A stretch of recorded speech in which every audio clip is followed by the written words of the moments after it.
Salut à tous, amis permaculteurs, permacultrices de La Réunion et d'ailleurs, je suis Rémi Mallet de Permaculture Réunion.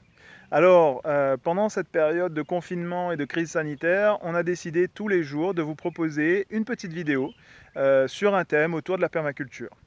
Comment ça va se passer? Tout simplement, on vous propose de nous contacter sur notre page Facebook, sur notre mail à contact@permaculture-réunion pour nous poser vos questions, vos interrogations, les choses qui vous posent problème. Et puis en dehors de ça, nous aussi, on s'amusera en fait à vous proposer des thèmes particuliers en fonction de l'actualité, en fonction de ce qui nous vient, sur des techniques, sur des approches de la permaculture ou sur des plantes particulièrement intéressantes en permaculture.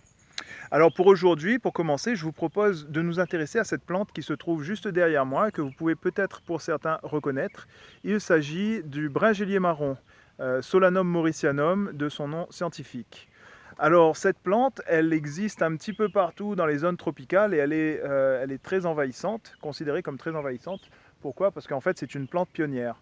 Une plante pionnière, c'est quoi? C'est ces plantes qui interviennent dans les premières successions après les dégradations d'un sol et qui vont en fait, grâce notamment à une racine pivot très puissante, descendre en profondeur et aller chercher dans la roche-mère les éléments minéraux, les remonter et les mettre à disposition de l'écosystème pour reconstruire en fait le sol qui a été dégradé.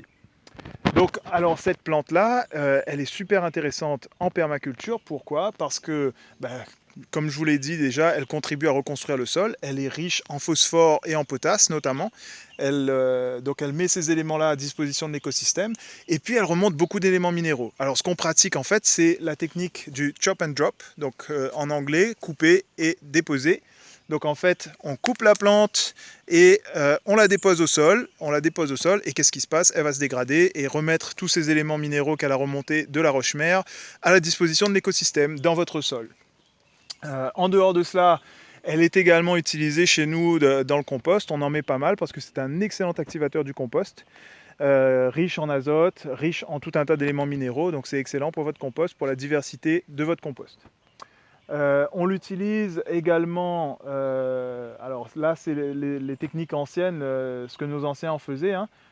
C'était utilisé pour faire la vaisselle, donc on utilisait ces belles feuilles bien velues, on les utilisait pour faire la vaisselle, et ces petites graines que vous voyez autour, ces petites baies, donc là ce sont les fruits de la plante, et ces fruits lorsqu'ils sont mûrs ils deviennent jaunes et ils sont mucilagineux.